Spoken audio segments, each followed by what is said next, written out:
تو کنکڑی کا معاملہ یہ ہے کہ آپ کو گم پتھر نہیں چننے ہیں.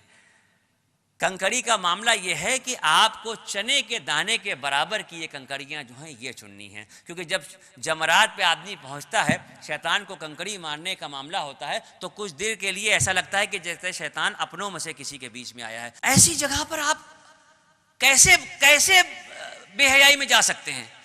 آپ اگر دین کے کسی کام میں لگے ہیں تو پھر آپ غافل کیسے ہو سکتے ہیں؟ لیکن اب جو نظارہ ہے یہ 10 تاریخ کی صبح کا ہے. 10 تاریخ کی صبح جب آپ مزدلفہ سے نکل کے آئیں گے تو جمرات کو کنکڑی ماریں گے. یہ جو پوری دیوار بنا دی گئی ہے، یہ پوری دیوار اس جگہ پہ ہے جہاں پر شیطان کی نشاندہی ہوئی تھی. لہٰذا اب اتنا آپ کو حصہ مل گیا ہے کہ آپ آرام سے چاروں طرف سے کہیں سے بھی کنکڑی ماریں. جب آپ کنکڑی مار لیں گے تو کنکڑی مارنے کے بعد آپ نے اپنی قربانی کا جو پیسہ دیا ہے، آپ کو اس کی تفصیل بتا دی جائے گی. یہ آپ کے نام کی قربانی ہوگی. ہر شخص وہاں نہیں پہنچ سکتا. اللہ کے نبی نے جب حج کیا ہے تو اس وقت آپ نے 100 اونٹوں کی قربانی کی تھی. 63 اونٹ اپنی عمر کے مطابق اپنے ہاتھ سے ذبح کیے تھے اور 37 اونٹ کو حکم دیا تھا حضرت علی کو کہ تم ان کو ذبح کرو. اس کی وجہ کیا تھی کہ مفلسی کا عالم تھا. نہ جانے کتنے دنوں کے لوگوں کے فاقے تھے، لوگ صاحب حیثیت نہیں تھے. تو کم سے کم 100 اونٹوں کی قربانی کے بعد گوشت ہر ایک میں تقسیم کر دیا گیا اور سب نے پیٹ بھر کے کھایا.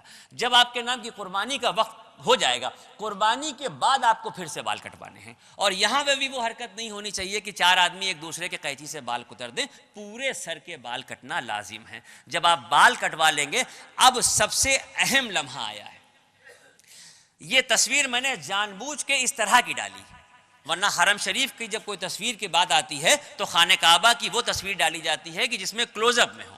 لیکن یہ میں نے اس لیے ڈالی کہ جس وقت آپ طواف کرنے کے لیے 10 تاریخ کو آتے ہیں تو چونکہ کل مجمع کو طواف کرنا ہوتا ہے، لہذا گراؤنڈ فلور، فرسٹ فلور اور سیکنڈ فلور پہ بھیڑ کا یہ عالم ہوتا ہے. آپ وہاں سے بال کٹوا کے اپنے کمرے پہ آئیں گے، اپنا احرام کھول دیں گے، غسل کریں گے. اگر نئے کپڑوں کی اللہ نے وسعت دی ہے تو نئے کپڑے، ورنہ پرانے جو دھلے ہوئے کپڑے ہوں وہ پہنیں گے. آپ حرم شریف میں آئیں گے اور کعبۃ اللہ کا طواف کریں گے. لیکن اس وقت کی بھیڑ کا کیا عالم ہوتا ہے وہ آپ یہاں سے اندازہ کر سکتے ہیں. لہٰذا ذہنی طور پہ تیار رہیے گا، بھیڑ سے بچیے گا، خواتین کو اپنے ساتھ رکھیے گا. اگر اس مجمع میں آدمی بچھڑ جاتا ہے تو پھر مل تو جاتا ہے، بہرحال موبائل ہاتھ میں ہے، مگر بڑی پریشانیاں ہوتی ہیں. کیونکہ طواف سے فارغ ہونے کے بعد آپ کو رات تک واپس اپنے خیمے میں مینا لوٹ جانا ہے. یہ حج کے 3 دن آپ کے مکمل ہو گئے. اب حج کا 4تھا دن آتا ہے. 4تھے دن میں آپ کو کوئی محنت کا کام نہیں ہے، صرف اتنا سا کام ہے کہ آپ اپنے خیمے سے نکل کے آئیں گے اور تینوں شیطانوں کو 7 کنکڑیاں ماریں گے. یہ 4تھے دن کا ہو گیا. اور اس کے بعد 5ویں دن بھی اسی طریقے سے آپ تینوں شیطانوں کو 7 کنکڑیاں ماریں گے. صرف خیال آپ کو یہ رکھنا ہے کہ مغرب سے پہلے آپ اس عمل کو پورا کر لیں. اگر آپ مغرب تک نہیں کر پاتے ہیں، مغرب کے بعد آپ کو رکنا پڑتا ہے، تو پھر وہ رات پھر آپ کو مینا میں قیام کرنی ہوگی اور اس کے بعد دوسرے دن آپ کنکڑی مار کے باہر نکلیں گے. اس عمل کو آپ نے کر لیا، الحمدللہ آپ کا حج مکمل ہو گیا. اللہ کی رحمتوں سے آپ مدینہ شریف کی ساری زیارتیں کرائے، حاضری دے دی روضہ رسول پہ. عمرے کے لیے ہم آپ کو احرام بندھوا کے لے آئے، احرام بندھوا دیا، عمرہ مکمل کرا دیا، حج پہ لے کے چلے آئے. اب مکے میں جو اور بچے ہوئے مقامات ہیں ان کی معلومات بھی آپ کو ہونا ضروری ہے. یہ غار حرا ہے. یہ غار حرا وہ جگہ ہے کہ جہاں پر آپ صلی اللہ علیہ وسلم تنہائی میں عبادت کیا کرتے تھے. یہ اس وقت کی بات ہے کہ جب پہلی وحی کا نزول ہوا ہے، اقرأ بسم ربک الذی خلق، پہلی وحی کا نزول ہوا ہے. تو اس کے بعد سے آپ جب تنہائی کی عبادت کرنا چاہتے تھے، اصل میں اس زمانے میں نمازیں تو فرض تھی نہیں. اللہ کے رسول ہمارے نبی کریم سرکار دو عالم صلی اللہ علیہ وسلم سے پہلے جو نبی آئے ہیں ان کی امتوں پہ جو نمازیں فرض تھیں وہ 2 وقت کی نمازیں فرض تھیں، ایک فجر کی نماز، ایک عصر یا مغرب کی نماز. لیکن ہمارے نبی کو جب معراج پہ بلایا گیا تو تحفتاً 5 وقت کی نمازیں دی گئیں. لیکن پہلی وحی کے نزول، دوسری وحی کے نزول، اعلاء کلمۃ الحق، مگر نمازوں کا فرض نہیں. 6 برس کے بعد فرض ہوا. تو اس زمانے میں عبادت کیسے کرتے تھے اللہ کے نبی؟ کوئی تفصیلی علم نہیں پتہ چلتا، یہ معلوم ہوتا ہے کہ آپ دو زانوں اس طرح سے بیٹھتے تھے جیسے مسلمان نماز میں اتحیات پڑھتے وقت بیٹھتے ہیں، اور ویسے آپ عبادت میں مشغول رہتے تھے۔ یہ غار حرا ہوتی ہے جس میں آپ نے کئی دن عبادتیں کی ہیں۔ یہاں جائیے گا، یہاں کی زیارت کیجیے گا۔ غار حرا کے بعد بات آتی ہے غار ثور کی۔ یہ بہت اہم مقام ہے، بڑا مقدس مقام ہے۔ یہ جو اوپر کا حصہ آپ کو دکھ رہا ہے، بالکل جو یہ ٹاپ کا حصہ دکھ رہا ہے، یہ جو منظر ہے، یہ منظر یہاں کا ہے۔ میں دعوے کے ساتھ آپ سے کہہ سکتا ہوں کہ اگر آپ ہلکی کوئی تھوڑا سا ڈھیلی ٹوپی کوئی لگا کے جائیں اور جہاں آپ اپنی کار سے یا بس سے اتریں گے وہاں پہ کھڑے ہونے کے بعد اگر آپ ایسے گردن اٹھا کے غار ثور کو دیکھیں گے تو سر سے ٹوپی پیچھے گر جائے گی، اتنی اونچائی پہ ہے۔ غار ثور کا معاملہ یہ ہے کہ جب مکے میں آپ صلی اللہ علیہ وسلم پہ ظلم بڑھنے لگا، جب تکلیفیں بڑھنے لگی، تو اللہ کی طرف سے یہ حکم ہوا کہ اب مسلمان مکے سے ہجرت کریں مدینے کے لیے۔ تو دو چار پانچ کر کے مسلمان مکے سے مدینے کی طرف جانا شروع ہو گئے۔ کچھ چھپتے چھپاتے گئے، کچھ آرام سے گئے۔ حضرت عمر جس دن نکلے تو باقاعدہ سینہ چوڑا کر کے نکلے مکے میں، آواز سے باقاعدہ زور سے کہتے ہوئے کہ ہے کسی میں دم جو مجھے روک کے دکھائے، میں مدینے کے لیے ہجرت کر رہا ہوں۔ قوتور شخص تھے، نامور شخصیت تھے، تشریف لے گئے۔ نامور شخصیتوں میں زیادہ تر لوگ جب مدینے کی طرف جانے لگے تو حضرت ابوبکر صدیق ایک دن خدمت اقدس میں حاضر ہوئے اور کیا کہ یا رسول اللہ، لوگ ہجرت کر کے مدینہ جا رہے ہیں، میرے لیے کیا حکم ہے؟ میں بھی ہجرت کرنا چاہتا ہوں، میں بھی ہجرت کروں۔ آپ نے فرمایا کہ ٹھہر جاؤ، ہو سکتا ہے کہ تمہیں سفر میں کوئی اچھا ساتھی مل جائے۔ مصلحت کچھ اور تھی۔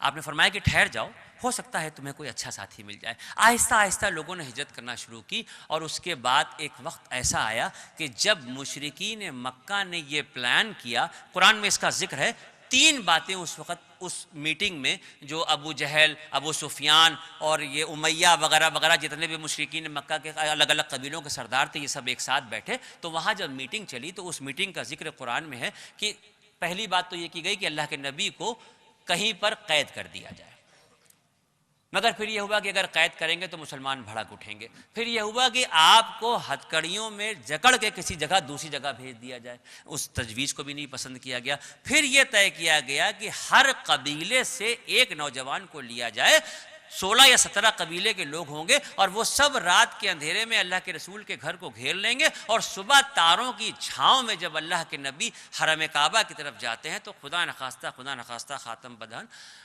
ایک ساتھ حملہ کر دیں گے۔ چونکہ 17 قبیلے کے لوگ مل کے حملہ کریں گے، لہٰذا کسی سے بدلہ نہیں لیا جائے گا، قصور معاف ہو جائے گا۔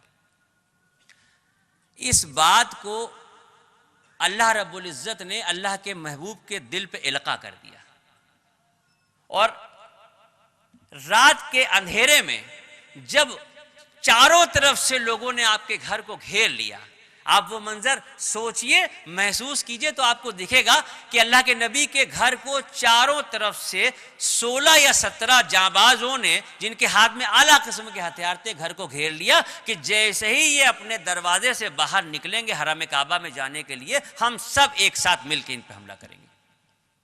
اور ادھر دوسری طرف اس ساری جانکاری کو اللہ نے اپنے محبوب کے دل پہ القاء کیا، جبرائیل علیہ السلام کو بھیجا، اور جبرائیل علیہ السلام نے اللہ کے نبی سے عرض کیا کہ یا رسول اللہ، آپ اپنے گھر سے باہر نکل کے ایک مٹھی ریت ایسے ہاتھ میں لے کے آسمان کی طرف ایسے اچھالیے گا، سورہ یاسین کی ابتدائی آیتیں پڑھتے ہوئے گھر سے نکلیے گا۔ سورہ یاسین کی ابتدائی آیتیں پڑھتے ہوئے اللہ کے نبی جب تاروں کی چھاؤں میں گھر سے باہر نکلے اور ایک مٹھی ریت آپ نے لے کے ایسے ہوا میں اٹھائی، تو کوئی آنکھ آپ کو دیکھ نہیں پائی اور سب کے سامنے سے آپ نکل گئے۔ یہ تو ایک عام سا سینٹنس ہو گیا، معمولی سا سینٹنس ہو گیا، مگر میرا دل یہ کہتا ہے کہ کفر کی نگاہیں نور نبوت کو دیکھ ہی نہیں سکتی تھی۔ کفر کی نگاہیں نور نبوت کو دیکھ ہی نہیں سکتی تھیں۔ اور آپ صلی اللہ علیہ وسلم اس وقت اپنے گھر سے تشریف لے جاتے ہیں تو کہاں؟ اپنے بچپن کے دوست صدیق اکبر کے گھر، اور حضرت ابوبکر صدیق کو ساتھ میں لے کے یہ طے ہوتا ہے کہ اب ہم ہجرت کا سفر کریں گے۔ غار ثور مکے کے داہنی طرف ہے، غار ثور مکے کے داہنی طرف ہے، اور داہنی طرف کا جو راستہ ہے یہ سیریا کی طرف جاتا ہے، شام کی طرف جاتا ہے، بائیں طرف کا راستہ جو ہے وہ مدینے کی طرف جاتا ہے۔ لیکن آپ نے ارشاد فرمایا حضرت ابوبکر سے کہ زمانہ ہمیں اسی سڑک پہ ڈھونڈے گا جو مدینے کے لیے جا رہی ہے، لہٰذا ہم غار ثور چلتے ہیں جو شام کی طرف راستہ جا رہا ہے۔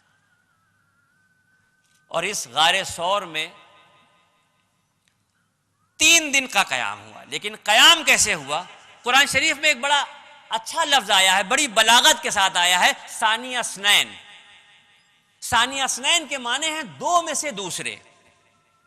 تو دو میں سے دوسرے کی جو بات ہوتی ہے وہ اللہ کے نبی اور صدیق اکبر کے لیے کہا گیا ہے۔ اللہ کے نبی نے جس دن نبوت کا اعلان کیا تو دنیا میں سب سے پہلے اللہ کے رسول کے دست حق پرست پر اسلام کرنے والے صدیق اکبر تھے، یعنی اللہ کے نبی پہلے تو دوسرے صدیق اکبر۔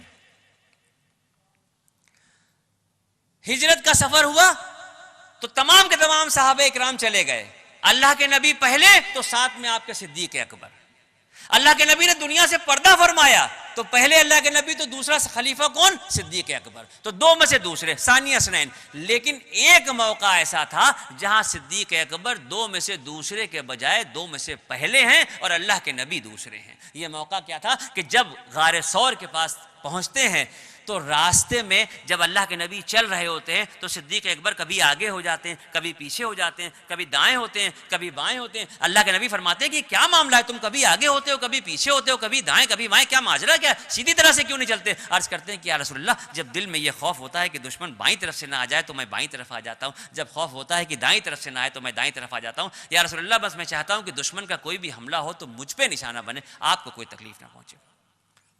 اور جب غار ثور پہنچتے ہیں تو یہ موقع ہے کہ عرض کرتے ہیں کہ یا رسول اللہ آپ باہر رکیے، ہم پہلے اندر جاتے ہیں۔ دو میں سے پہلے صدیق اکبر ہو جاتے ہیں اور اندر جاتے ہیں۔ یہ غار جو برسوں سے ویران تھا، جیسے ہی وہ اس میں داخل ہوتے ہیں تو تمام دھول گرد ہوتی ہے، اپنے کندھے پر سے جو چادر تھی اس کو اتارتے ہیں، صفائی کرتے ہیں۔ اس غار میں جگہ جگہ سوراخ بنے ہوئے تھے۔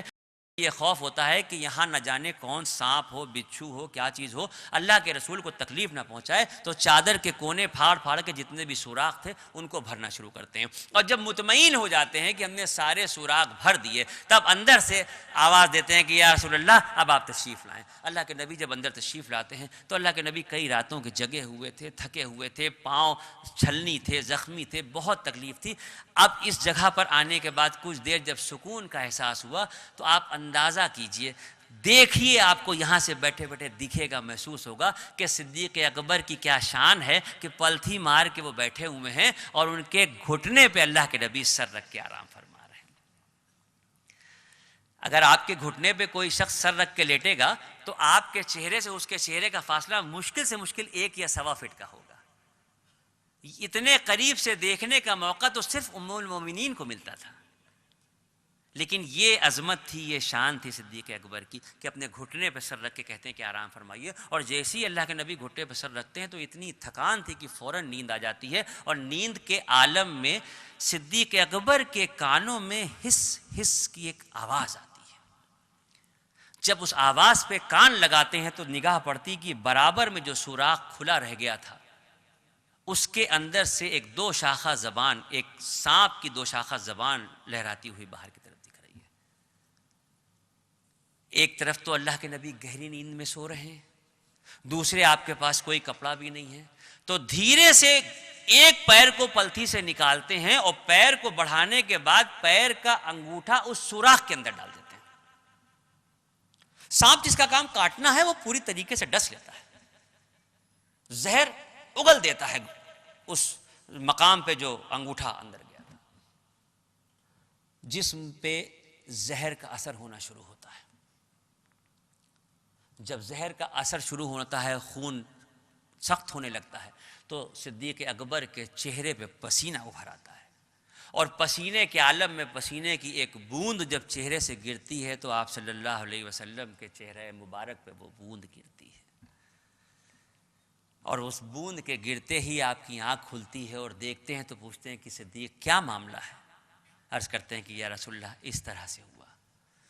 تو آپ صلی اللہ علیہ وسلم اپنا لعاب دہن نکال کے انگلی سے صدیق اکبر کے اس زخم پہ لگاتے ہیں اور اس کے لگتے ہی زہر کی سمیت ختم ہو جاتی ہے۔ ایک موقع پہ ایک محفل میں حضرت عمر فاروق بیٹھے تھے اور کچھ اور صحابہ اکرام تھے، کوئی ذکر نکلا تو جو لوگ سامنے بیٹھے تھے وہ حضرت عمر کا ذکر کرنے لگے، حضرت عمر کی تعریف کرنے لگے اور کہنے لگے کہ حضرت عمر تو وہ شخص ہیں جن کے لیے اللہ کے نبی نے ارشاد فرمایا کہ میرے بعد اگر کوئی نبی آتا تو وہ عمر ہوتے ہیں۔ کیا درجہ ہے، کیا مرتبہ ہے، کیا شخصیت ہے۔ حضرت عمر کی تعریفوں میں لوگوں نے قصیدے پڑھنا شروع کر دیے۔ چند لمحے ہی گزرے ہوں گے کہ حضرت عمر نے سخت لہجے میں کہا کہ خبردار خاموش رہو، کیا تم لوگ میری تعریف کرتے ہو؟ ابو بکر کی غار ثور میں گزری ہوئی ایک رات کا ثواب عمر اور آل عمر کی ساری زندگی کا ثواب برابر ہوتا ہے۔